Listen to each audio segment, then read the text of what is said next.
नमस्कार, मैं हूं मोहम्मद आसिफ और आप देख रहे हैं इस पे नई न्यूज। इस पे नई न्यूज में आज हम लोग बातचीत करने वाले हैं कि आखिर प्रियंका गांधी को जलील कौन कर रहा है। कांग्रेस को आखिर बदनाम करने की कोशिश कौन कर रहा है। साथ ही सवाल ये भी है कि कांग्रेस पार्टी को छोड़ उनके परिवार पर हमला कौन कर रहा है। और आखिर में सवाल ये भी लाजमी है कि प्रियंका गांधी जिन मुद्दों की बात कर रही हैं उसको छोड़कर उनके डायरेक्ट परिवार पर ही हमला करना क्या वजह हो सकता है, ये सबसे बड़ा बात है। इन तमाम सवालों पे ज़िक्र करेंगे। मेघा इस वक़्त मेरे साथ मौजूद है। मेघा, आपका बहुत-बहुत स्वागत है। सबसे पहला सवाल यही है मेघा कि इस वक़्त प्रियंका की अगर बात करें, जो कांग्रेस की महासचिव भी हैं, यूपी चुनाव की पूरी ज़िम्मेदारियाँ वो निभा रही हैं और इस वक़्त पूरा जान जोखिम जो है अपना पूरी ताकत लगा दी है यूपी चुनाव को जीतने के लिए और वो ज़मीन पर दिख भी रहा है। महिलाओं की बात कर रही हैं, रोज़गारों की बात कर रही हैं, महँगाई जो बढ़ते पेट्रोल डीज़ल के दाम है उसकी बात कर रही हैं। लेकिन इस बीच में विपक्ष वाले उस पर हमला इस बात को लेकर कर रहे हैं कि उनके भाई यानी राहुल गांधी के बीच रिलेशन ठीक नहीं है, अंतर्कलह चल रहा है, नाराजगियां चल रही हैं। इसको लेकर प्रियंका गांधी अपने आप को जलील महसूस कर रही है, अपमान मतलब एक तरह से कहा सकता है अनकंफर्टेबल फील कर रही हैं। इस पूरे मुद्दे को देखते हुए सबसे पहला सवाल आपसे मेघा यही है कि मुद्दों को छोड़कर परिवार पर हमला करना ये किस तरह की राजनीति है और ऐसा क्यों हो रहा है? मेघा। जी, मैं तो यही कहना चाहूँगी कि जो मुद्दे को छोड़ के जो पर्सनल अटैक्स हो रहे हैं, उसका कोई फ़ायदा नहीं है, वो बस डिस्ट्रैक्शन के लिए हो रहे हैं। अगर बात करें प्रियंका गांधी के जो पर्सनल मामले हैं, उससे जनता को क्या फ़र्क पड़ता है, उनके भाई के साथ उनका कैसा रिश्ता है या उनके माँ के साथ उनका कैसा रिश्ता है, इससे जनता को कोई फ़र्क नहीं पड़ना चाहिए।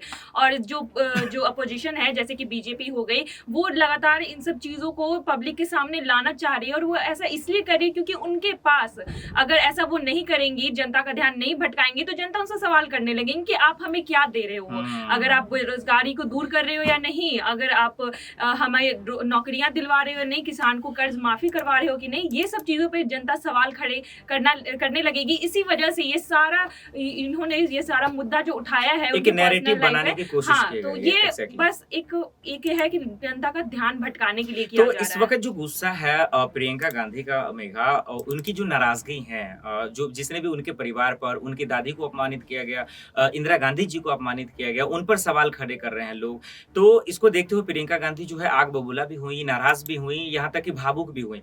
क्या आप देख रही हैं कि इस सिचुएशन में, इन हालात में प्रियंका गांधी के साथ जो हो रहा है और जो नाराजगियां वो जाहिर कर रही हैं, बिल्कुल सही है? जी, बिल्कुल सही कर रही हैं प्रियंका गांधी अपनी नाराज़गी और अपना गुस्सा जो ज़ाहिर कर रही है, क्योंकि करना भी चाहिए। यूपी चुनाव की अगर बात करें तो उन्होंने ही अकेले अगर कहें तो अपने कंधों पे कांग्रेस का मोर्चा सँभाले रखा हुआ है और इसके बावजूद उन्होंने इतनी सारी चीज़ें अपने मैनिफेस्टो में लेकर आई हैं और इतने अच्छे-अच्छे मुद्दों पर वो बात करना चाह रही हैं, लेकिन जो अपोज़िशन है उन्हें इन सब चीज़ों पे ध्यान ना देने के बजाय उनके पर्सनल चीज़ों पे ध्यान दे रहे हैं और वो काफ़ी कंफर्टेबल नहीं हो पाता है जब आप पब्लिक फिगर हो और आपके पब्लिक के सामने आपके फैमिली के बारे में कुछ बुरा कहा जाए या आपके पर्सनल चीजों को बाहर लाके पब्लिकली रख दिया जाए तो बेशक ये बहुत ही अनकंफर्टेबल चीज हो जाती है और इस वजह से प्रियंका गांधी गुस्सा भी हो रही है, नाराज भी हो रही है, उन्हें अनकंफर्टेबल लग रहा है, जो कि होना भी चाहिए इस बात। और ये वजह है कि वो भावुक भी हो गए। लेकिन मेघा, आपने जिक्र किया मैनिफेस्टो का, चलिए मैं उस पर थोड़ा सा बात करने की कोशिश करता हूँ। उन्होंने अपने मैनिफेस्टो में ये कहा कि अगर कांग्रेस की सरकार यूपी में आती है तो वो लड़कियों को जो है स्कूटी दे रही हैं, स्मार्टफोन दे रही हैं, महिलाओं की सुरक्षा की बात कर रही हैं, 40% महिलाओं को जो है रोजगार की बात कर रही हैं और यहाँ तक उन्होंने जो है वोट भी 40% महिलाओं का वोट प्रतिशत यानी कि उम्मीदवार भी उन्होंने घोषित किया है।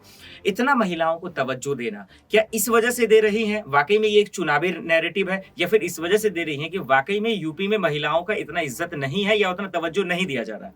जी, मैं सिर्फ यूपी का ही नहीं कहूँगी, पूरे देश में आप देख लो तो अगर चुनाव की अगर बात करें तो मात्र आप 100% में से देख लो तो 10% भी महिलाएं उम्मीदवार नहीं खड़ी हो रही है और यहाँ पे उन्हें यूपी की बात करें तो यहाँ पे उन्होंने 40% जो है वो महिलाओं को सीट दी है, जो कि बहुत बड़ी बात है। इलेक्शन में इतने तादाद पे महिलाओं को आगे रखना और सामने खड़ा रख के उन्हें इलेक्शन लड़वाना एक बहुत बड़ी बात है। तो मुझे नहीं लगता कि ये सिर्फ वो वुमेन कार्ड खेल रही हैं या सिर्फ महिलाओं को लेकर ऐसे अपना मैनिफेस्टो सिर्फ लोगों के सामने एक विक्टिम कार्ड कहते हैं ना, वो खेल रही है कि नहीं बस महिलाओं के नाम पे वोट बटोर रही है। ऐसा नहीं है, वो महिलाओं को वाकई में सशक्त करना चाहती है, इसी वजह से वो उन्होंने महिलाओं को प्रेरित किया है और अपने मैनिफेस्टो में महिलाओं को लेकर खास उन्होंने ध्यान रखा है। तो मुझे लगता है कि ये उनका ये जो कदम है बहुत ही बड़ा कदम है, और ना ही यूपी में बल्कि पूरे देश में ऐसे लोगों को कदम उठाने चाहिए और महिलाओं को प्रेरित करना चाहिए कि वो हर फील्ड में आगे बढ़ के आए, सामने आए, चाहे वो इलेक्शन हो या फिर कोई भी फील्ड हो।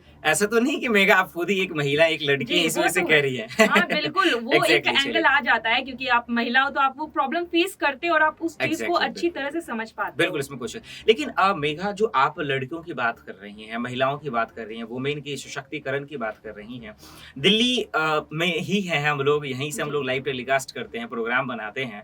दिल्ली सरकार को तो आप बाखूबी जानती हैं मेघा, दिल्ली सरकार ने कैसे काम किया वो भी जानती हैं, महिलाओं के लिए उन्होंने क्या क्या किया जानती हैं। बस फ्री एक बहुत बड़ा मसला है। प्रियंका गांधी भी ने ऐसा किया है कि अगर उनकी सरकार आती है तो महिलाओं के लिए यूपी में बस फ्री रहेगा।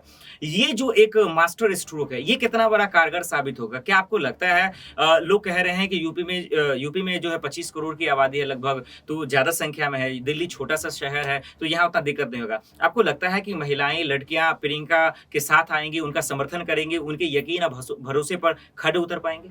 जी, मुझे लगता है जैसे आपने दिल्ली की बात कही तो दिल्ली में ये चीज़ लागू हो चुका है और हम सभी जितनी भी महिलाएं इसका लाभ भी उठा रही है और इस वजह से बहुत फायदे भी हुए। जो महिलाएं घर से बाहर निकलने में झिझकती थी या फिर जिनका बजट उतना नहीं हो पाता था, वो सोचती थी कि ट्रैवल कैसे करें, बाहर काम करने कैसे जाएं और अकेले कैसे जाएं, ये भी एक मुद्दा था कि अकेले कैसे बाहर निकले। तो बस फ्री होने से और महिलाओं की जो सुरक्षा है वो दिल्ली में पुख्ता करने से अब महिलाएं बाहर निकल रही है बिना किसी डर के। अगर यही चीज़ अगर यूपी में होती है तो मुझे लगता है कि महिलाओं को बहुत बड़ा एक सहयोग मिलेगा और भले ही तादाद बड़ी हो तो वहाँ की सरकार भी बड़ी है और मुझे लगता है कांग्रेस इस बड़े पैमाने पे करने में सफल भी होंगी। और मुझे लगता है कि ये जो वुमेन के लिए ये सारी चीज़ें ला रही हैं वो एक तरह से वुमेन को एम्पावरमेंट करने के लिए बहुत बड़ी बात है। और यूपी में जहाँ की बात करिए तो दिल्ली की बात होगी जहाँ फिर भी महिलाएं थोड़ी बहुत आगे बढ़ चुकी है, लेकिन यूपी में अगर ऐसा कंपैरिजन करें तो ऐसा नहीं है, महिलाएं अभी भी पीछे हैं। बड़े शहरों की बात नहीं कर रही हूँ मैं, छोटे गाँव की बात कर रही हूँ, जो टायर 1 के अलावा जो टायर 2 और टायर 3 या विलेज जो सिटीज हैं उसकी बात कर रही हूँ। वहाँ महिलाएं अभी भी बाहर निकलने से घबराती हैं या फिर जो सुरक्षा का एक क्वेश्चन है वहाँ पे अभी भी है। तो अगर ऐसी सेवाएं उन्हें मिलती हैं तो मेघा, मैं यहाँ पे रोकना चाहूंगा आपको, माफी चाहता हूँ इंटरप्ट के लिए, लेकिन सवाल ये आपने जब कहा सुरक्षा को लेकर कर रही है, यानी कानून व्यवस्था का आप जिक्र कर रहे हैं, लॉ एंड ऑर्डर का, लेकिन मेरा एक सवाल है, प्रियंका को छोड़कर मैं थोड़ा सा मौजूदा सरकार से आपसे ले लेता हूँ सवाल, क्योंकि आप बाखूबी जब डीपली बता रही हैं तो आज लोगों के मन में एक सवाल है, बोलने से भी लोग जो है कतराते हैं, डरते हैं, क्योंकि हम ग्राउंड पे रहे हैं अभी लगभग 75 जिलों में से 50 जिला तो हमने कवर किया, उसमें यही समझ में आया, लोग बोलने से डरते हैं और माहौल किसने खराब किया आप जानते हैं बाखूबी। देश के गृह मंत्री अमित शाह जी हों, भारतीय जनता पार्टी के राष्ट्रीय अध्यक्ष जेपी नड्डा जी हों, रक्षा मंत्री राजनाथ सिंह हों या फिर देश के प्रधानमंत्री नरेंद्र मोदी जी हों, डंके की चोट पे कहते हैं कि योगी आदित्यनाथ सबसे बेहतरीन मुख्यमंत्री हैं। साथ ही ये भी कहते हैं कि उन्होंने 5 सालों में सबसे अव्वल नंबर शानदार जो काम किया वो कानून व्यवस्था पे किया। हकीकत क्या है? अगर ऐसा है तो फिर आप क्यों कह रही हैं कि आज लड़कियां आज भी सुरक्षित महसूस नहीं कर पा रही हैं? वो कह रहे हैं कि यूपी को बदल दिया, यूपी तरक्की की ओर गया, सच्चाई क्या है? मैं आपसे जानना चाहता हूँ मेघा। मेरे अकॉर्डिंग अगर सच्चाई की बात करें तो शक नहीं है कि उन्होंने क्राइम रेट थोड़े कम किए हैं, लेकिन पूरी तरह से खत्म नहीं हुआ है। क्राइम रेट अभी भी महिलाओं को लेकर यूपी में हो रहे हैं। और वहीं अगर बात करें डेवलपमेंट की, अगर वो बात करते हैं तो सिर्फ सड़कें और मंदिर बनाने से उन्होंने ये 5 साल में सिर्फ सड़कें और मंदिर बनाई है। और मेट्रो बनाने से सिर्फ ये नहीं होता है कि वो पूरी तरह से अपने सारे जो प्रॉब्लम्स है वो खत्म कर दिए, उसके अलावा भी बहुत सारे प्रॉब्लम्स है जिन्होंने ये सॉल्व नहीं किया। और बस मंदिर और रोड को लेकर बस उन्होंने ये बस बयान जारी कर दिया है कि हमने पूरा काम कर दिया है यूपी में, क्योंकि यही जो मुद्दे हैं, जो हिंदू का मुद्दा है, इसी मुद्दे पे भाजपा हमेशा यूपी में खेलती है। और मुझे लगता है कि इसी मुद्दे को लेकर वो हमेशा कहती है कि हमने डेवलपमेंट किया है और हमने क्राइम रेट को कम किया है। लेकिन अगर रियलिटी की बात करें, अगर आप ग्राउंड पे जाके देखते हो तो ऐसा नहीं है, अभी भी क्राइम रेट्स हैं, अभी भी लड़कियां घर से बाहर जाने में डरती है। मैं अपनी ही बात करती हूँ, अगर मैं यूपी के थोड़े कॉर्नर में रहती हूँ तो वहाँ पे अगर शाम हो जाए तो वहाँ पे एरिया में अगर आप देखो तो पेट्रोलिंग कम होती है पुलिस की, तो आपको अकेले जाने में वहाँ डर लगेगा जरूर। तो मुझे लगता है कि भाजपा ने काम किया है लेकिन उतना काम नहीं किया जितना वो दावा करती है। चलिए, बहुत बहुत शुक्रिया मेघा हमें ये डीपली जानकारियां देने के लिए। मेघा को सुनने के बाद यही समझ में आया है कि जब भी इंसान को भूख लगता है तो मंदिर और मस्जिद दिखता नहीं है, रोटियां ही दिखती हैं। खैर, देखते हैं गरीबों को रोटी देने वाला आखिर 10 मार्च को कौन आता है। बहुत बहुत शुक्रिया मेघा हमें इन तमाम सवालों का जवाब देने के लिए। फिलहाल के लिए इतना ही, बाकी खबरों के लिए देखते हैं SPN न्यूज़। नमस्कार।